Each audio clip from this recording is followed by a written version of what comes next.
देखो lens makers formula होता क्या है, सबसे पहले ये समझना है, ठीक है, ध्यान से सुनना 5 मिनट। लेंस मेकर्स फार्मूला तुम लोगों ने क्लास 10 में पढ़ा होगा। जो लेंस फार्मूला होता है वो होता है 1/3 माइनस का 1/3। क्लास 10 में पढ़ा है कि नहीं? Yes sir. ये जो होता है ये होता है थिन लेंस फार्मूला। कौन सा होता है? Thin lens formula. अच्छा, कॉन्केव लेंस और कॉन्केव लेंस का फार्मूला अलग तो होता नहीं, सेम ही होता है। कॉन्केव लेंस और कॉन्वेक्स लेंस दोनों जो थिन लेंस होते हैं उसका ये फार्मूला होता है, दोनों क्लास 10 में। ठीक, अब आते हैं लेंस मेकर्स फार्मूला पे। लेंस मेकर्स फार्मूला क्या होता है? सिंपल सा मैंने एक कॉन्वेक्स लेंस ले लिया, ठीक, बिल्कुल बारीकी से समझना वरना ये समझ नहीं आएगा। मैंने कॉन्वेक्स लेंस ले लिया, ठीक। अच्छा, ये वाला जो पार्ट है यहाँ से ये कुछ ऐसे ऐसे होगा कि नहीं? कुछ स्फेरिकल ऐसे ही होगा ही। आर्ट के मैंने इतना सरफेस ले लिया, रिफ्लेक्टिंग सरफेस, तो इसका कुछ सेटअप ये होगा, तो मैंने इसको C1 मान लिया। राइट, आराम से समझाएंगे, ज्यादा कंफ्यूज मत हो। इतने मैंने बना दिया है तो कंफ्यूज होने की जरूरत नहीं। ये रिफ्लेक्टिंग सरफेस है, इसका ये कुछ ऐसे ऐसे ऐसे करके ये गोल ऐसे होगा, इतना कट करके साइड में रखेंगे, रिफ्लेक्टिंग सरफेस सिर्फ अपने पास है। ये हो गया फर्स्ट सरफेस। ये कैसी है हमारी फर्स्ट सरफेस? कैसी है फर्स्ट सरफेस? इधर वाली ये फर्स्ट सरफेस। तो इसका जो सेंटर ऑफ कर्वेचर होगा वो C1 हो जाएगा। और एक इधर वाले का कुछ ये भी ऐसे ऐसे होगा, तो इसका भी सेंटर ऑफ कर्वेचर कितना हो जाएगा? C2। यहां तक समझ आया? हमारे पास एक कॉन्वेक्स लेंस कैसे बनता है? मेरे पास कॉन्वेक्स लेंस दो रिफ्लेक्टिंग सरफेस का कुछ ना कुछ सेंटर ऑफ कर्वेचर होता है। इस सरफेस का सेंटर ऑफ कर्वेचर C1, इस सेंटर का, इस कर्वेचर का रिफ्लेक्टिंग सरफेस का सेंटर ऑफ कर्वेचर C2। इतना अपनी लैंग्वेज में बना के लिखना है, ठीक। ये लेंस फार्मूला है, ये मोस्ट इंपॉर्टेंट है, साल आता है, बहुत बार का फेवरेट है, ठीक। इसके बाद क्या किया? यहाँ पे मैंने ले लिया ऑब्जेक्ट O। मान लिया कि मेरा एक ऑब्जेक्ट O है। यहाँ से ऑब्जेक्ट O को मैंने यहाँ से एक लाइट रेस पास कराई। ये वाली हमारी कौन सी रे है? Incident ray. ये कौन सी होती है? Incident ray. अच्छा, एक चीज बताओगे, ये जो हमारा लेंस है ये दोनों क्लोजली पैक्ड है, कॉन्वेक्स लेंस क्लोजली पैक्ड होता है। तो अभी हम ये कह सकते हैं कि जो इंसिडेंट रे है ये रेयरर में है। रेयरर से कहां जा रही है? डेंसर में। और रेयरर से जब डेंसर में कोई भी लाइट रेस जाती है, जब रेयरर से डेंसर कोई भी लाइट रेस जाती है, तब तुम लोगों ने क्या पढ़ा है?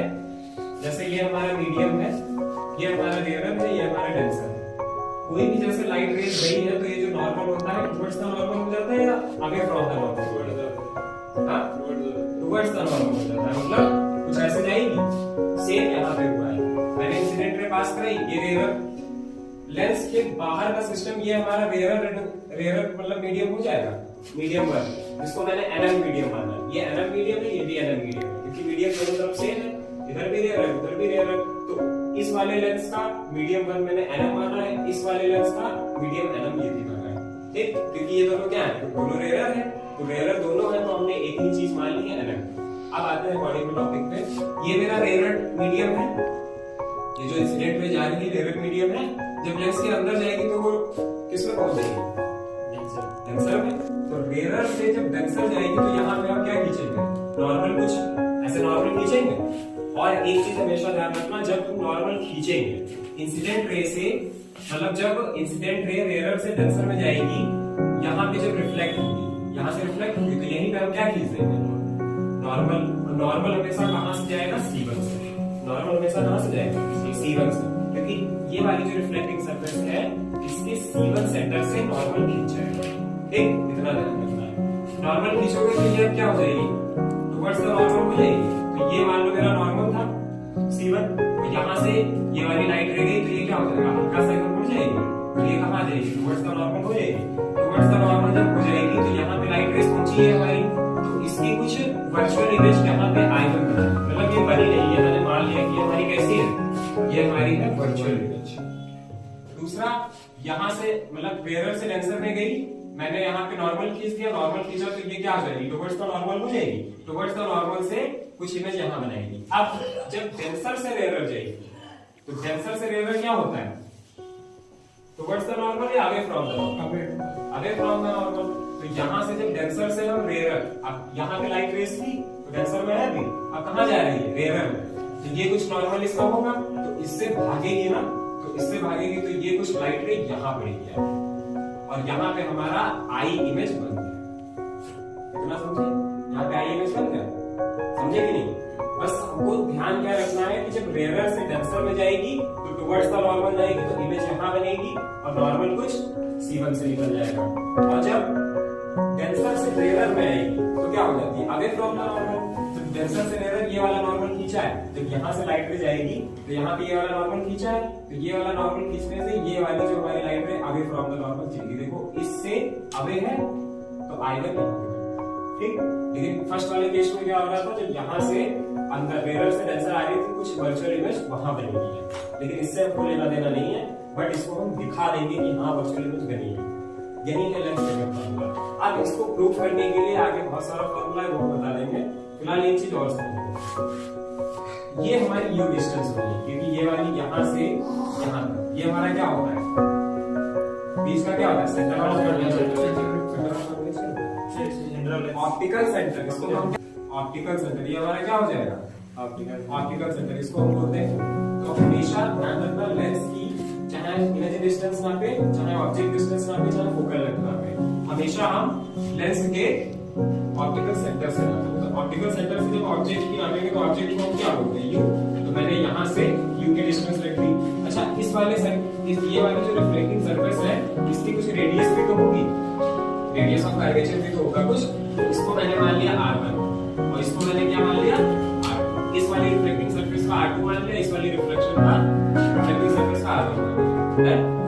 यहाँ पे ये हो गई U वैल्यू, ये हमारा लेंस था। लेंस का रिफ्रैक्टिव इंडेक्स जब निकालेंगे तो रिफ्रैक्टिव इंडेक्स को हम किससे लिखते हैं? N से। Refractive index of N lens. तो लेंस को मैंने रिफ्रैक्टिव इंडेक्स में ऐसे लिख दिया।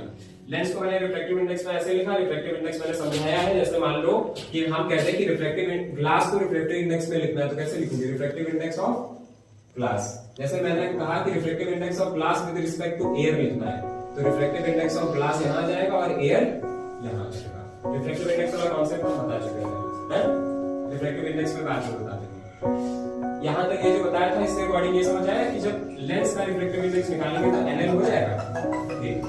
अब आती है दूसरी बात। यहाँ पे जो हमारी रियल वाली इमेज बन रही थी, जो हमारी रियल वाली इमेज बन रही थी, जब डेंसर से रेयर जा रहा था, जो अवे फ्रॉम द नॉर्मल जो हमने लाइट में खींची थी, ये वाला जो इमेज जो हमारी रियल इमेज बन रही थी, ये वाली कुछ यहीं से तो बनेगी, ऑप्टिकल सेंटर से और इसके बीच में ये तो भी बनेगी। तो ये हमारी भी कैसी है? ये है रियल इमेज। और ये हमारी कैसी है? ये वर्चुअल। ये वर्चुअल कहाँ से बनी थी? वहां से बनी, जब रेयर से डेंसर में आया था तब, और जब डेंसर से रेयर में किया था ये रियल इमेज। तो ये याद रखना, ये हमारी रियल इमेज है और ये वर्चुअल इमेज है। इतना समझ आया कि नहीं? तो दोनों मीडियम को हमने क्या माना है? NM और NM। ठीक। अब इसका पूरा जो प्रूवमेंट है ये आ गया। ठीक। इसका प्रूवमेंट क्या है?